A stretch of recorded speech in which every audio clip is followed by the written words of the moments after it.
Welcome, everyone. I'm Chaplain Dan Bonner, and this is every Monday, Wednesday, and Friday, one of those devotionals with Chaplain Dan. I have been very prayerful and hopeful that in these now third of three devotionals in a row, that I've addressed the question, what lies ahead for us? I hope that I've encouraged you by the message we find in the gospel, and as we last time discussed, the letter of Paul to the Romans. What lies ahead? It's a penetrating question that I'll repeat again, as I have in the previous session said, particularly for those of us in this stage of life. As the years pass by, we have to ponder, some part of us at least, what's going to happen now? Thank God we're privileged to live in this beautiful Wesleyan community, what we know as home. Whether you're in skilled nursing today, or rehab, or assisted living, or independent living, you still are not quite, well, let me put it in personal terms. I say today, not quite what I was even just a few years ago. You know, the truth is we don't talk about that very much because we, either get mad about the changes and it just puts us in a foul mood. Maybe that's where the divisions in our culture today, the disagreements over politics or theology or canasta or beanbag baseball, wherever, sometimes, you just kind of get riled up. Or maybe, just maybe, it's because we're going somewhere we don't know about, where it feels like, it fears like we are approaching the end of our road. I've come to remind you today that though that fear is universal,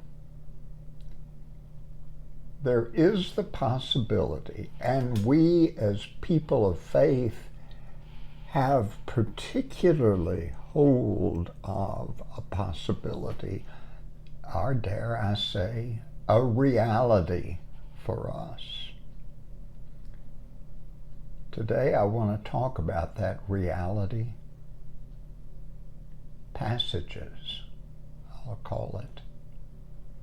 Gail Sheehy, a popular sociologist and observer of the human condition, wrote a very well written and well presented and very popular book about 15, 20 years ago called Passages. I think that she pointed to some truth that we as humans go through changes. I could enumerate them, but I don't need to do more than simply illustrate that we've been a part of change ever since our creation within our mother's womb reached the point where we had a consciousness, even within the womb, that we were safe. But then we're abruptly brought out of that protective environment into a bright and seemingly very scary new world. I think that's why newborn babies cry. And babies, young children, don't know any better, haven't learned yet, they cry quite often.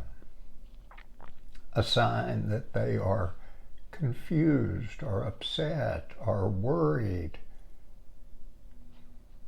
Well, it ain't just kids' play. We go through passages in so many different parts of our lives. Stages, he calls them, where we go from a family that is secure and we have a territory around our home and our neighborhood and our school that we feel familiar with. But then some of us have had the experience of going out into the world and, in my case, moving from a small county seat town up in northeast Texas at the age of 18 to the urban corridor between New York and Boston in New England. Very different. And my life, while secure in that blessed hometown with that loving family and friends, was lost forever. I changed because I had the opportunity, was encouraged by my wise parents to experience a broader reality of life and to grow into it. All through life, we change. We have time where we are parents of children, some of us. That's, most of us remember a hectic and busy time, especially in our culture for the wives, the mothers. Some of you know that. And then we go on and perhaps we advance in our craft or in our organization or in our vocation. And we gain a comfort level until in the, long come mid-60s or thereabouts, or some of us hang on later. But we either lose our job or get retired or choose to retire. We go through, no matter what you call it, another change. And here we are. Yes, we, men and women, look back over our shoulders and know that, gosh, things are not today like they used to be. And again, we may choose to have negative reactions to that. We've lost control, it might seem. But there is another alternative. The whole of the Christian message is summarized in Jesus' words in John's Gospel. I am the way, the truth, and the life. No one comes to the Father but through me. And those of us who are Christians and aspire to grow in our faith know that the opportunity exists at this stage of life not to look at what lies ahead as threatening or dour, the end, but rather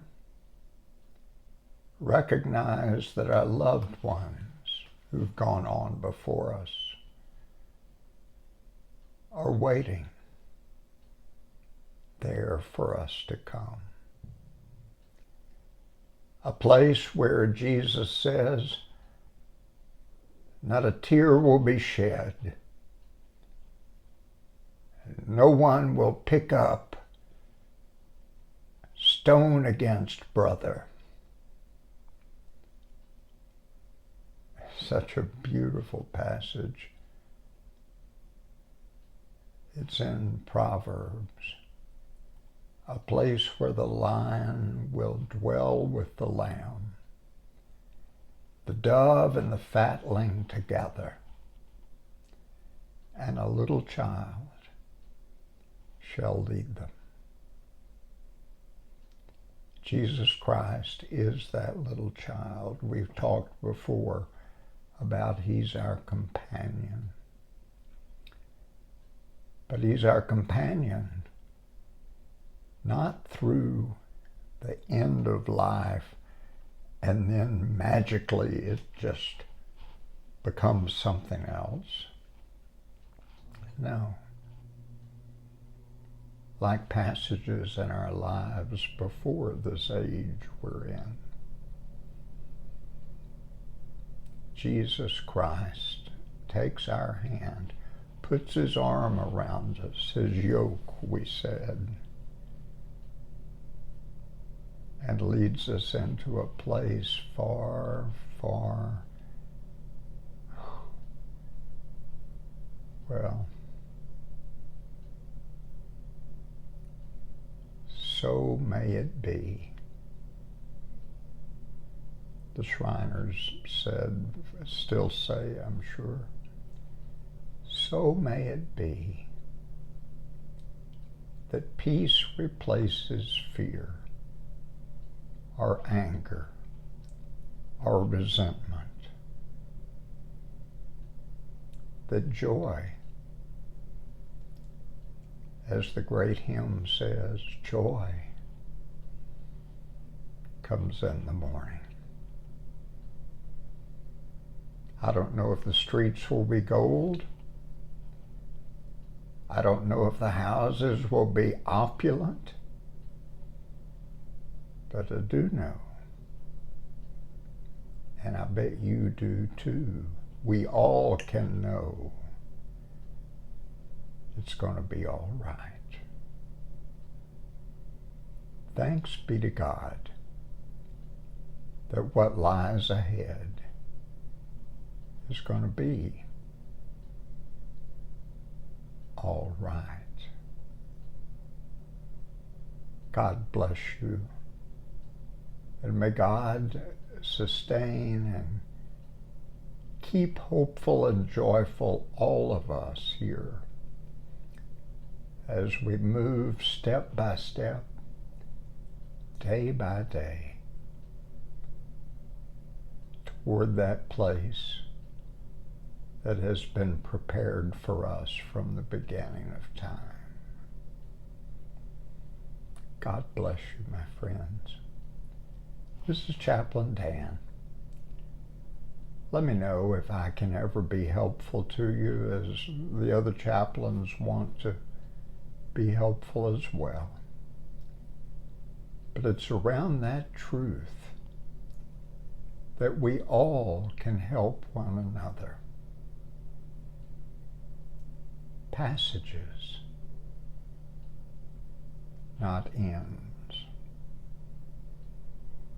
I'll see you next time. Have a blessed, blessed day.